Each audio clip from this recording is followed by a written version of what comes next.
এই মুহূৰ্তত আহি পৰিছে ৰাতিপুৱাৰ কেইবাটাও গুৰুত্বপূৰ্ণ খবৰ। অসমৰ লগতে ভাৰতৰ বিভিন্ন প্ৰান্তৰ পৰা কেইবাটাও খবৰ আহি পৰিছে। এই মুহূৰ্তত জনাই আছো এটা গুৰুত্বপূৰ্ণ খবৰ। জুবিন গাৰ্গৰ মৃত্যুৰ বাবে দোষী কাকো ৰেহাই নিদিওঁ। আৰক্ষীৰে বৈঠকৰ অন্তত মুখ্যমন্ত্ৰী হিমন্ত বিশ্ব শৰ্মাই এই কঠোৰ মন্তব্য কৰিছে। জুবিন গাৰ্গৰ মৃত্যুৰ লগত জড়িত দোষীক ৰেহাই নিদিয়াৰ হুংকাৰ দিছে হিমন্ত বিশ্ব শৰ্মাই। পৰৱৰ্তী খবৰ, শ্যামকানু মহন্ত আৰু সিদ্ধাৰ্থ শৰ্মাক চুচৰাই আনি জেলত ভৰাব লাগিব, নহলে অসম জ্বলিব। চিধা কথা। জুবিন গাৰ্গৰ মৃত্যুৰ তদন্ত সন্দৰ্ভত এই মন্তব্য কৰিছে বীৰ লাচিত সেনাৰ নেতা শৃংখল চলিহাই। শৃংখল চলিহাই লগতে কৈছে জুবিন গাৰ্গৰ মেনেজাৰ সিদ্ধাৰ্থক ফেচবুক লাইভ কৰি পিটিম। আমি একো নকৰাকে আমাৰ ওপৰত NSA লগাইছিল, সিহঁতৰ ওপৰত কিয় লগাব নোৱাৰে? শ্যামকানু মহন্ত আৰু সিদ্ধাৰ্থ শৰ্মাক গ্ৰেপ্তাৰ নকৰিলে জংগী আন্দোলন কৰাৰ হুংকাৰ শৃংখল চলিহাৰ। আন এটা খবৰ, পলাই ফুৰিছে জুবিন গাৰ্গৰ মেনেজাৰ সিদ্ধাৰ্থ শৰ্মা। শ্বিলঙত লুকাই আছে জুবিনৰ মেনেজাৰ সিদ্ধাৰ্থ। জুবিনৰ সহশিল্পী সুইটি দাসৰ এই দাবী। সুইটি দাসে কৈছে বৰ্তমান সময়ত পলাই ফুৰিছে জুবিন গাৰ্গৰ মেনেজাৰ সিদ্ধাৰ্থ শৰ্মা। বৰ্তমান সময়ত শ্বিলঙত লুকাই আছে বুলিও মন্তব্য কৰিছে সুইটি দাসে। পৰৱৰ্তী খবৰ, জুবিন গাৰ্গৰ মৃত্যুৰ তদন্তৰ বাবে SIT গঠন। গুৱাহাটীৰ প্ৰাক্তন আৰক্ষী আয়ুক্ত মুন্না প্ৰসাদ গুপ্তাৰ নেতৃত্বত গঠন 10জনীয়া তদন্ত সমিতি। মুখ্যমন্ত্ৰী হিমন্ত বিশ্ব শৰ্মাই কিছু সময় পূৰ্বে কৈছে, আমাৰ মৰমৰ জুবিন গাৰ্গৰ অকাল মৃত্যু সম্পৰ্কত আমি কাকো ৰেহাই নিদিওঁ। পৰৱৰ্তী খবৰ, জুবিন গাৰ্গক লৈ এইবাৰ মন্তব্য কৰিছে প্ৰবীণ অভিনেতা কৃষ্ণ সৰগৰীয়া। তেওঁ কৈছে ভগৱানে আমাকহে লৈ যাব লাগে। জুবিনৰ ভৱিষ্যত আছে, তেওঁৰ আৰু বহু কাম কৰিবলগীয়া আছে। আমি অসমীয়া মানুহে আজি সাহস হেৰুৱালো। জুবিনৰ মৃত্যুৰ তদন্ত হ'ব লাগে। আন এটা খবৰ, জুবিন গাৰ্গৰ টকাৰে গাড়ী কিনি সেই গাড়ী সহশিল্পীক ভাড়ালৈ দিছিল মেনেজাৰ সিদ্ধাৰ্থ শৰ্মাই। এখন ৰেঞ্জাৰ চাইকেল লৈ অহা সিদ্ধাৰ্থই প্ৰত্যেকটো বহী ছিজনৰ পিছতেই ক্ৰয় কৰিছিল নতুন নতুন গাড়ী। এই বিস্ফোৰক অভিযোগ জুবিনৰ সহশিল্পী সুইটি আৰু শতাব্দী। লাহে লাহে সকলো কথা পোহৰলৈ আহিব ধৰিছে। জুবিন গাৰ্গৰ পৰা কিমান টকা লুটিছিল সিদ্ধাৰ্থই, সেই গোপন তথ্যবোৰ লাহে লাহে উন্মোচন হ'ব ধৰিছে। জুবিন গাৰ্গৰ টকাৰে গাড়ী কিনি সেই গাড়ী সহশিল্পীক ভাড়ালৈ দিছিল মেনেজাৰ সিদ্ধাৰ্থ শৰ্মা। পৰৱৰ্তী খবৰ, অখিল গগৈয়ে কিছু সময় পূৰ্বে ফেচবুক পোষ্টৰ জৰিয়তে CIDৰ পৰিৱৰ্তে CBI তদন্ত কৰাৰ দাবী উত্থাপন কৰিছে। অখিল গগৈয়ে কৈছে CID বা SIT নালাগে, লাগে CBI তদন্ত। প্ৰথমে লাগে অভিযুক্তৰ গ্ৰেপ্তাৰ, চৰকাৰৰ টেঙৰামি নালাগে। প্ৰথমতে সিদ্ধাৰ্থ, শ্যামকানু মহন্ত আৰু লগতে যিসকল লোক জুবিন গাৰ্গৰ লগত একেখন নাৱত আছিল, ইয়টত আছিল, তেওঁলোকক তদন্তৰ আওতালৈ আনিলেই সকলো পোহৰলৈ আহিব। সকলো অভিযুক্তক গ্ৰেপ্তাৰ কৰাৰ পাছত তদন্ত কৰিবলৈ আহ্বান জনাইছে অখিল গগৈ। বছৰে কিনিছিল একোখনকৈ বাহন। জুবিন গাৰ্গৰ মেনেজাৰ সিদ্ধাৰ্থ শৰ্মাৰ বিৰুদ্ধে চাঞ্চল্যকৰ অভিযোগ জুবিন গাৰ্গৰ সহকৰ্মীৰ। জুবিন গাৰ্গৰ টকাৰে গাড়ী কিনিছিল সিদ্ধাৰ্থই আৰু সেই গাড়ী জুবিন দাকেই ভাড়াত দিছিল মেনেজাৰ সিদ্ধাৰ্থ শৰ্মাই। সিদ্ধাৰ্থৰ বিৰুদ্ধে ইটোৰ পিছত সিটো চাঞ্চল্যকৰ তথ্য এতিয়া পোহৰলৈ আহি আছে। পৰৱৰ্তী খবৰ, ফেষ্টিভেলৰ নামত কিয় ৰাজকোষৰ কোটি কোটি টকা শ্যামকানু মহন্তলৈ যায়? ৰাজকোষৰ টকাৰে কি কৰে শ্যামকানুনে? চৰকাৰৰ কোন বিভাগে কিমান টকা দিছিল মহন্তক? এইসমূহ প্ৰশ্ন এতিয়া উত্থাপন কৰা হৈছে। ফেষ্টিভেলৰ নামত শ্যামকানু মহন্তৰ সংগ্ৰহ 3.20 কোটি টকাত ৰাজ্য চৰকাৰৰ ফালৰ পৰাও শ্যামকানু মহন্তক দিয়া হৈছিল বিশেষ বিজ্ঞাপন, যাৰ বাবে মোটা অংকৰ ধন লাভ কৰিছিল শ্যামকানু মহন্তই। দিবলৈছো আন এটা গুৰুত্বপূৰ্ণ খবৰ, ৰাইজে বেন কৰিলে জুবিন গাৰ্গক মৃত্যুৰ ফালে ঠেলি দিয়া নৰ্থ ইষ্ট ফেষ্টিভেল বাৰম্বাৰ দাবী জনোৱাৰ পিছতো অসমৰ মুখ্যমন্ত্ৰী হিমন্ত বিশ্ব শৰ্মাই কিয় গ্ৰেপ্তাৰ কৰা নাই শ্যাম কানু মহন্ত আৰু সিদ্ধাৰ্থ শৰ্মাক হাৰ্থত জুবিন গাৰ্গক হেৰুৱাই CBI তদন্ত হোৱাৰ দাবীৰে পুনৰবাৰ অখিল গগৈ সৰব হৈ পৰিছে মুখ্যমন্ত্ৰী ডক্টৰ হিমন্ত বিশ্ব শৰ্মাৰ বিৰুদ্ধে কিয় CBIক এতিয়াও গোচৰটো অৰ্পণ কৰা নাই মুখ্যমন্ত্ৰী হিমন্ত বিশ্ব শৰ্মাই প্ৰশ্ন উত্থাপন কৰিছে শিৱসাগৰ সমষ্টিৰ বিধায়ক তথা ৰাইজৰ দলৰ সভাপতি অখিল গগৈয়ে অতি শীঘ্ৰেই CBIৰ আওতালৈ আহিব লাগে জুবিন গাৰ্গৰ মৃত্যুৰ ঘটনাত দোষীয়ে কঠোৰৰ পৰা কঠোৰ শাস্তি পাবই লাগিব এয়াই শেষ কথা বুলি মন্তব্য বিধায়ক অখিল গগৈৰ মুখ্যমন্ত্ৰী হিমন্ত বিশ্ব শৰ্মাৰ বিৰুদ্ধেও সৰব হৈ পৰিল অখিল পৰৱৰ্তী খবৰ জুবিনৰ মেনেজাৰ হিচাপে থাকি গোটেই চাবিকাঠি নিজৰ হাতলৈ নিছে সিদ্ধাৰ্থই জুবিনদাৰ নাম লৈ অগাধ সম্পত্তি গঢ়িছে সিদ্ধাৰ্থ নামৰ সকলো সম্পত্তি চৰকাৰে বাজেয়াপ্ত কৰিব লাগে সংগীত শিল্পী অজয় ফুকনৰ এই মন্তব্য জুবিন গাৰ্গক ব্যৱহাৰ কৰি কোটি কোটি টকা আত্মসাৎ কৰিছিল জুবিন গাৰ্গৰ মেনেজাৰ সিদ্ধাৰ্থ শৰ্মাৰ নামত থকা সকলো সম্পত্তি জব্দ কৰিব লাগে ৰাজ্য চৰকাৰে এই দাবী উত্থাপন কৰিছে অজয় ফুকনে দিবলৈছো আন এটা ব্ৰেকিং নিউজ এয়া কা আন্দোলন নহয় এয়া জুবিনদাৰ প্ৰতিবাদ হয় যদি জুবিনদাই ন্যায় লাভ নকৰে আমাৰ দৰে বোৰৰ কি হ'ব হিন্দু মুছলমান সকলোৱে ওলাই আহিছে বীৰ লাচিত সেনাৰ এই গৰ্জন দেখিবলৈ পোৱা গৈছে বীৰ লাচিত সেনাৰ নেতা বিকাশ অসমে কৈছে এয়া কা আন্দোলন নহয় যে ইয়াত বিভাজন হ'ব এয়া জুবিনদাৰ বাবে আন্দোলন এয়া জুবিনদাৰ আন্দোলন এয়া জুবিনদাৰ প্ৰতিবাদ গতিকে ইয়াক লৈ কোনো লৰা ধেমালি নহ'ব জুবিনদাক ন্যায় দিবই লাগিব ইয়াত কোনো ধৰণৰ কম্প্ৰমাইজ কৰিলে কিন্তু পৰিস্থিতি বিষম হ'ব এইদৰে জুবিন গাৰ্গৰ ন্যায়ৰ দাবীত প্ৰতিবাদ বীৰ লাচিত সেনা অসমৰ দিবলৈছো আন এটা বিগ ব্ৰেকিং নিউজ কণ্ঠশিল্পী মানস ৰবিনৰ বিস্ফোৰণ জুবিন গাৰ্গৰ মৃত্যুৰ ৰহস্য উদ্ঘাটনৰ বিষয়ক লৈ মুখ খুলিছে কণ্ঠশিল্পী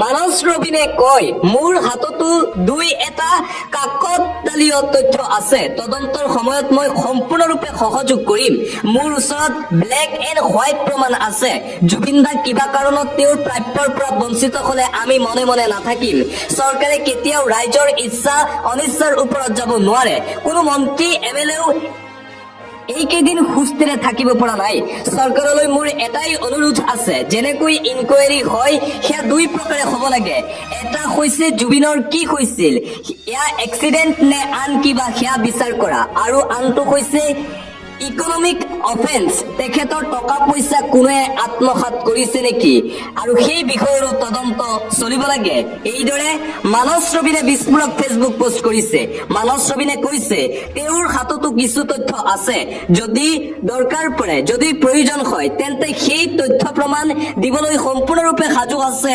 কণ্ঠশিল্পী মানস ৰবিন মুঠতে জুবিন গাৰ্গক ন্যায় প্ৰদান কৰিবই মানস ৰবিনে সামাজিক মাধ্যমত মানস ৰবিনৰ এই পোষ্ট পৰৱৰ্তী খবৰ জুবিন গাৰ্গৰ মৃত্যুৰ তদন্ত উচ্চতম ন্যায়ালয়ৰ তদাৰকত CBIৰ দ্বাৰা কৰাওক জুবিন গাৰ্গৰ মৃত্যুত নাম সাঙুৰ খোৱা মানুহ কেইগৰাকীক কিয় গ্ৰেপ্তাৰ কৰা নাই মুখ্যমন্ত্ৰী হিমন্ত বিশ্ব শৰ্মাৰ পাকঘৰৰ মানুহ বাবে গ্ৰেপ্তাৰ কৰা নাই নেকি প্ৰশ্ন উত্থাপন কৰা হৈছে অসম জাতীয় পৰিষদৰ সভাপতি লুৰিণজ্যোতি গগৈৰ ফালৰ পৰা এইসমূহ প্ৰশ্ন উত্থাপন কৰা হৈছে মুখ্যমন্ত্ৰী হিমন্ত বিশ্ব শৰ্মাৰ পাকঘৰৰ মানুহ হোৱাৰ বাবে এই লোকসকলক গ্ৰেপ্তাৰ কৰা নাই নেকি জুবিন গাৰ্গৰ মৃত্যুৰ তদন্ত উচ্চতম ন্যায়ালয়ৰ তদাৰকত CBIৰ দ্বাৰা কৰাওক এই দাবী উত্থাপন কৰিছে অসম জাতীয় পৰিষদৰ সভাপতি লুৰিণজ্যোতি গগৈয়ে পৰৱৰ্তী খবৰ নিশা 3টা বজাত সেইবিধ আনি খুৱাই দিয়া মানে দুপৰীয়া বিষ খোৱা একেই কথা এজন দুৰ্বল মানুহক কেনেকৈ পানীত এৰিলে সেয়া ডাঙৰ প্ৰশ্ন বহু দিনৰ পৰা যেন আমি তেখেতক তিল তিলকৈ মৃত্যুৰ মুখলৈ ঠেলি দিলো জুবিন গাৰ্গৰ মৃত্যুক লৈ এই মন্তব্য খুমঠাইৰ বিজেপি বিধায়ক মৃণাল শইকীয়াই কৈছে নিশা 3টা বজাত সেইবিধ আনি খুৱাই দিয়া মানে দুপৰীয়া বিষ খোৱা একেই কথা গতিকে জুবিন গাৰ্গক যে প্ৰি প্লান কৰি হত্যা কৰা হ'ল সেয়া প্ৰায় নিশ্চিত হৈ পৰিছে জুবিন গাৰ্গৰ মৃত্যুৰ পিছতেই জুবিন গাৰ্গৰ মৃত্যুৰ সন্দৰ্ভত এইদৰে প্ৰতিক্ৰিয়া প্ৰকাশ কৰিছে খুমঠাইৰ বিজেপি বিধায়ক মৃণাল শইকীয়াই আন এটা অতিকৈ গুৰুত্বপূৰ্ণ খবৰ জুবিন গাৰ্গ নোহোৱা হোৱাৰ পিছত তদন্ত বিচাৰি আন্দোলন বা আহ্বান জনাবলগীয়া হোৱা কথাই আমাৰ বাবে আটাইতকৈ লাজ লগা কথা ইমান ডাঙৰ মানুহজনৰ লগত এনে ঘটনা হোৱাৰ লগে লগে নিজেই তদন্ত আৰম্ভ হৈ যাব লাগিছিল গাফিলতিও অপৰাধ জুবিন দাই নিজেই ছিংগাপুৰলৈ যাম বুলি শ্যাম কানুৱে কোৱা কথাটো কেতিয়াও মানি নলওঁ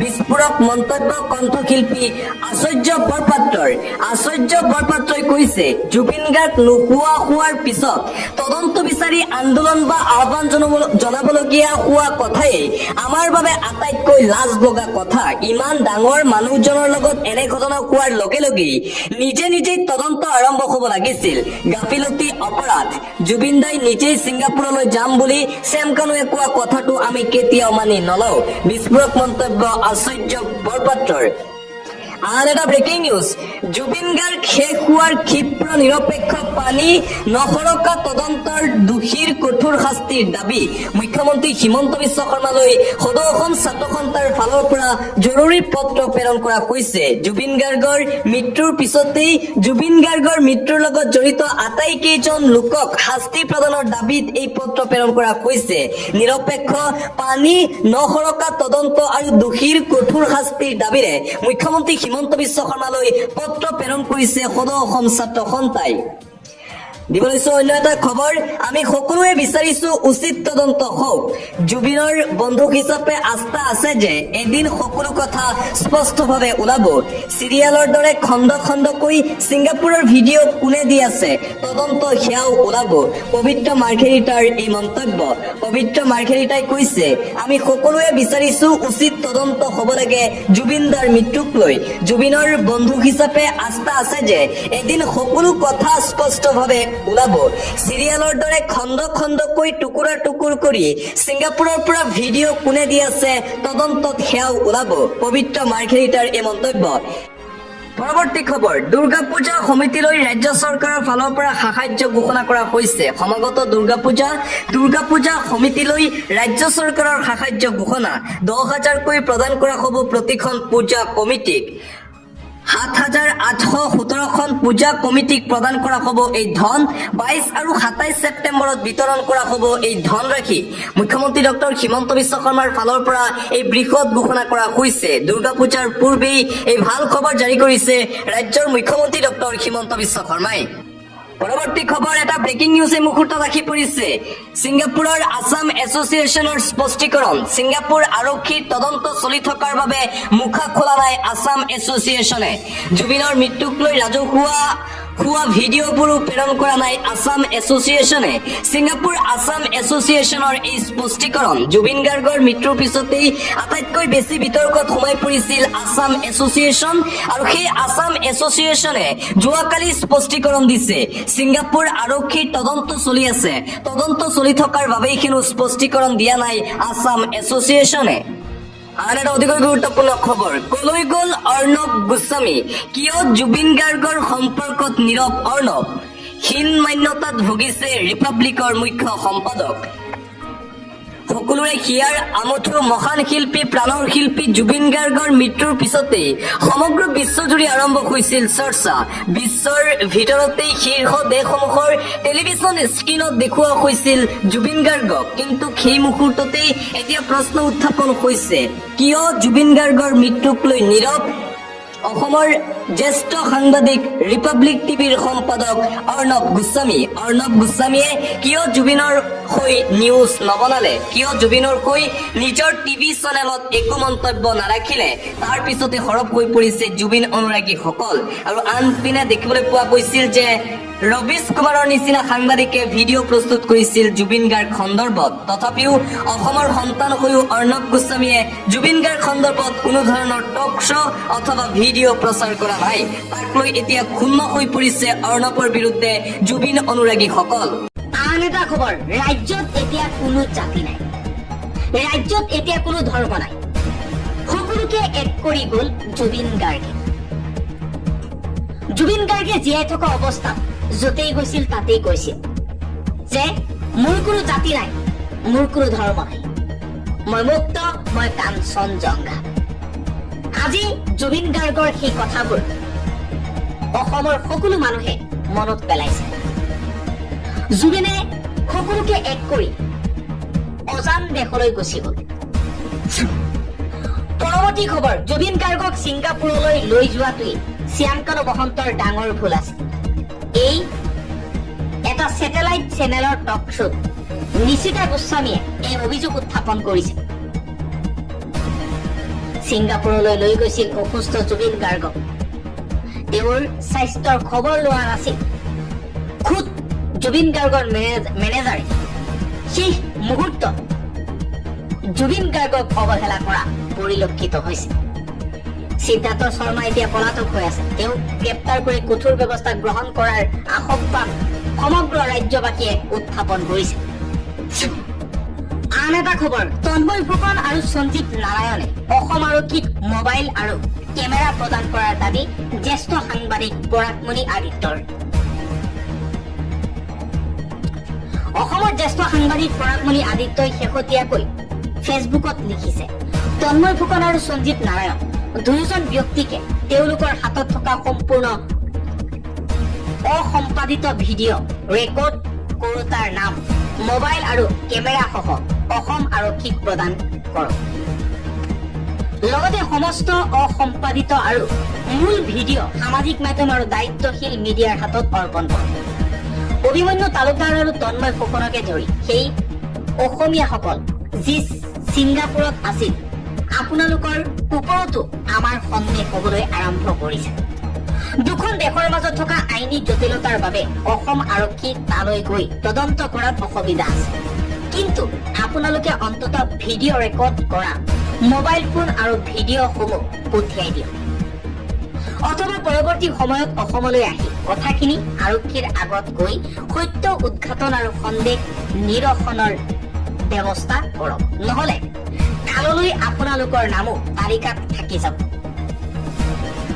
উপজাচি আহি তদন্তত সহযোগ কৰক। ফুকনক ভিডিঅ'সমূহ CIDক দিবলৈ অনুৰোধ জনালো। তেওঁলোকৰ বন্ধু মিত্ৰ কুটুম্ব আদিয়েও এই আহ্বান জনাওক। পৰৱৰ্তী খবৰ, ৰাহুল গান্ধীৰ অভিযোগৰ পিছতেই নিৰ্বাচন আয়োগৰ ডাঙৰ পদক্ষেপ। পৰিৱৰ্তন কৰিছে নিৰ্বাচন আয়োগে। কংগ্ৰেছ নেতা ৰাহুল গান্ধীয়ে ভোট প্ৰবঞ্চনাক লৈ এক নতুন বিস্ফোৰক অভিযোগ উত্থাপন কৰিছে। তেওঁ দাবী কৰিছে যে কৰ্ণাটকৰ আলন্দ বিধানসভা সমষ্টিত ভোট প্ৰবঞ্চনাৰ ৬,০০০ চেষ্টা কৰা হৈছিল। প্ৰথম অৱস্থাত নিৰ্বাচন আয়োগে ৰাহুল গান্ধীৰ অভিযোগ খাৰিজ কৰিছিল। পিছত এই অভিযোগ আয়োগে আংশিকভাৱে গ্ৰহণ কৰে। এতিয়া এই সমস্যাৰ প্ৰতিকাৰৰ ব্যৱস্থা লোৱা হৈছে।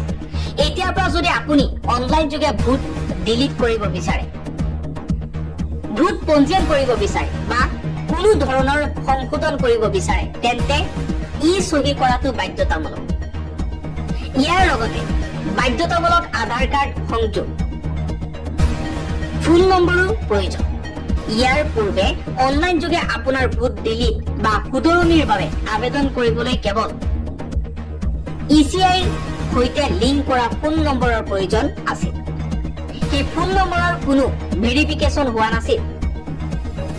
সোমবাৰলৈকে আয়োগৰ এপ বা ৱেবছাইটত ভোটাৰ কাৰ্ড শুধৰণি বা মুছি পেলাবলৈ চহীৰ প্ৰয়োজন নাছিল। আন এটা খবৰ, যোৱা ৮০০ৰ পৰা ৯০০ বছৰত ভয়ংকৰ গতিত হ্ৰাস পাইছে হিন্দু জনসংখ্যা। কাৰণ ব্যাখ্যা কৰিলে উত্তৰ প্ৰদেশৰ মুখ্যমন্ত্ৰী যোগী আদিত্যনাথে। বিদেশী আগ্ৰাসন আৰু ঔপনিৱেশিক শাসনৰ বাবে যেনেকৈ ভাৰতৰ সম্পদ লুণ্ঠন হৈছিল, তেনেকৈ হিন্দুৰ জনসংখ্যাও শোষণ হৈছিল। মঙলবাৰে লক্ষ্ণৌত আত্মনিৰ্ভৰশীল ভাৰত স্বাধীন সংকল্প শীৰ্ষক ৰাজ্যিক পৰ্যায়ৰ কৰ্মশালাত ভাষণ দি মুখ্যমন্ত্ৰী যোগী আদিত্যনাথে কৈছে যে ১১০০ চনত ভাৰতত হিন্দু জনসংখ্যা প্ৰায় ৬০ কোটি আছিল। অৱশ্যে ১৯৪৭ চনত স্বাধীনতাৰ সময়ত ৩০ কোটিলৈ হ্ৰাস পাইছিল। যোগী আদিত্যনাথে লগতে অভিযোগ কৰিছে যে বিদেশী শাসকে কেৱল সম্পদ লুট কৰাই নহয়, সমাজখনত বিভিন্ন বিভাজনৰ মাজলৈ ঠেলি দিছিল। ভাৰতত কি নাছিল? ইয়াত সকলো আছিল। তথাপিও কোনোবাই জাতি, ভাষা, অঞ্চল, ধৰ্মৰ ভিত্তিত সমাজখনক বিভাজিত কৰিছিল। আজিও সেই বিদেশী মানসিকতাই কাম কৰি আছে, সমাজক বিভক্ত কৰা গৈছে। আন এটা খবৰ পোহৰলৈ আহিছে বিস্ফোৰক তথ্য। ৰয়েল হেৰিটেজৰ মালিক সিদ্ধাৰ্থ শৰ্মা। জুবিন গাৰ্গৰ মেনেজাৰ হৈ সুৱে বাৱে সম্পত্তিৰ পাহাৰ গঢ়িছিল সিদ্ধাৰ্থ শৰ্মাই। ইতিমধ্যে সেই বিষয়সমূহ ৰাজহুৱা হৈছে বিভিন্ন মাধ্যমত। কিন্তু এনে সময়তে লকৰাত থকা ৰয়েল হেৰিটেজৰ মালিক সিদ্ধাৰ্থ শৰ্মাক লৈ এক নতুন তথ্য পোহৰলৈ আহিছে। লকৰা থকা ৰয়েল হেৰিটেজ হোটেলখন সিদ্ধাৰ্থ শৰ্মাৰ নামত থকা বুলি ওলোৱা চৰ্চাক নস্যাৎ কৰিছিল হোটেল কৰ্তৃপক্ষই। হোটেলখনৰ একমাত্ৰ মালিক ডিম্পল কৌৰ বুলি ৰাজহুৱা কৰি বিগত 11 মাহৰ পৰা সিদ্ধাৰ্থ শৰ্মাই হোটেলৰ মাৰ্কেটিং চোৱা চিতা কৰিছিল বুলিহে স্পষ্ট কৰিছিল হোটেলখনৰ বিষয়ববীয়ে। কিন্তু ইয়াৰ মাজতে শেহতীয়াকৈ